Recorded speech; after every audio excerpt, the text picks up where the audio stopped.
বাবা আজকে আসার সময় মিষ্টি নিয়ে এসো।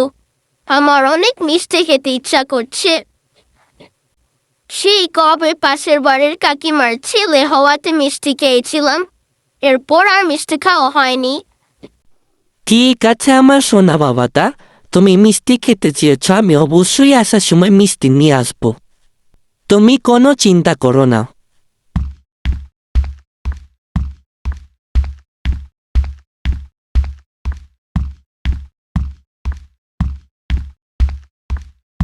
ওগো শুনছো, তুমি যে ছেলেকে বলছো মিষ্টি নিয়ে আসবে, কিন্তু তোমার কাছে তো টাকা নেই, আর মহাজনের টাকাও তো কেটে রেখে দিবে।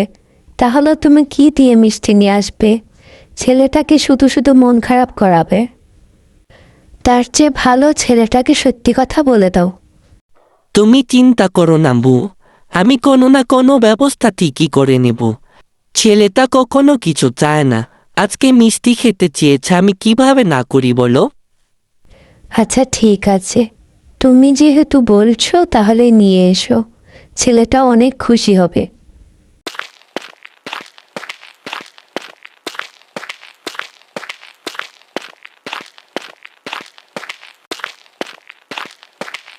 বউ আর ছেলেকে তো আসে দিয়ে আসলাম, কিন্তু কিভাবে যে কি করব, হাতে তো এক টাকাও নেই। দেখি কোনো বন্ধুর কাছ থেকে ধার নেওয়া যায় নাকি, আজকে যেভাবেই হোক পাশে মিষ্টি নিয়ে যেতে হবে। যাক, অবশেষে তাহলে বন্ধুর কাছ থেকে ধার করে হলেও মিষ্টি কিনতে পারলাম।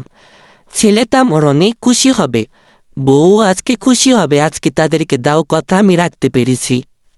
আমাকে সাহায্য করো, আমি এখানে ফেঁসে গিয়েছি, আমাকে একটু সাহায্য করো। আরে, কে সাহায্য চাইছে? এই ঘন জঙ্গলের মধ্যে তো কাউকেই দেখতে পাচ্ছি না। আরে বাবারে, এটা আবার কি জিনিস?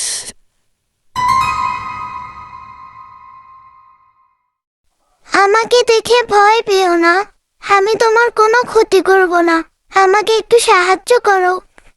এক দুষ্ট জাদুঘর আমাকে এখানে বন্দি করে রেখেছে, আমি খাবার না খেতে খেতে এরকম ছোট হয়ে গিয়েছি, কিছুদিন পরে আমি মারা যাব, আমাকে সাহায্য করো একটু। তোমাকে আমি কিভাবে সাহায্য করতে পারি বলো? তোমার কাছে কোনো খাবার থাকলে আমাকে দাও, কোনো ভালো মানুষের হাতের খাবার খেলেই তবেই আমি এই অভিশাপ থেকে মুক্তি পাবো, আমাকে সাহায্য করো।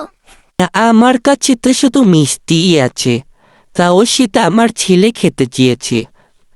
মিষ্টি যদি না নিয়ে যায় তাহলে ও অনেক মন খারাপ করবে। আমি যদি খাবার না পাই তাহলে আমি মারা যাব, তুমি আমাকে সাহায্য করো, দেখবে আল্লাহ তোমাকে অবশ্যই সাহায্য করবে। তা অবশ্য তুমি ঠিক বলেছ, আর তোমাকে সাহায্য না করে বাসায় গেলেও বউ শুনলেও অনেক বকা দিবে, তার চেয়ে ভালো তুমি খেয়ে নাও।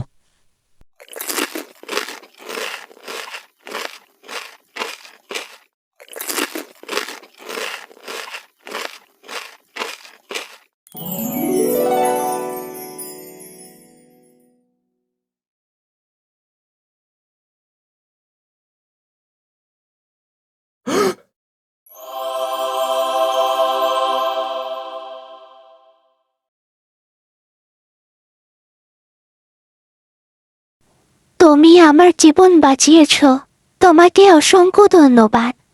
দেখবে এর প্রতিদান তুমি অবশ্যই পাবে। ওই তো তোমার বাবা চলে এসেছে। খালি হাতে তো চলে আসলাম, এখন ছেলেকে আর বউকে কি জবাব দিব? আরে, এই খাবার কোথায় পেয়েছো? এতগুলো খাবার কোথা থেকে আসলো? বাবা, তুমি খাবার পাঠিয়ে তুমি ভুলে গেছো নাকি? বুঝতে পেরেছি, তুমি মনে করছো আমি কিছুই বুঝতে পারবো না, তাই না? তুমি যে সেই আন্টিকে দিয়ে খাবার পাঠিয়ে দিয়েছো সেটা আমরা সবই জানি, সেই আন্টি আমাদেরকে সবই বলেছে। মনে হচ্ছে সেই বুড়িটা এসেছিল খাবার দিতে। হ্যাঁ বাবা, রাখো তো এত চিন্তা ভাবনা, চলো এখন আমরা খেয়ে নিই, আজকে অনেক মজা হবে। ইয়ে!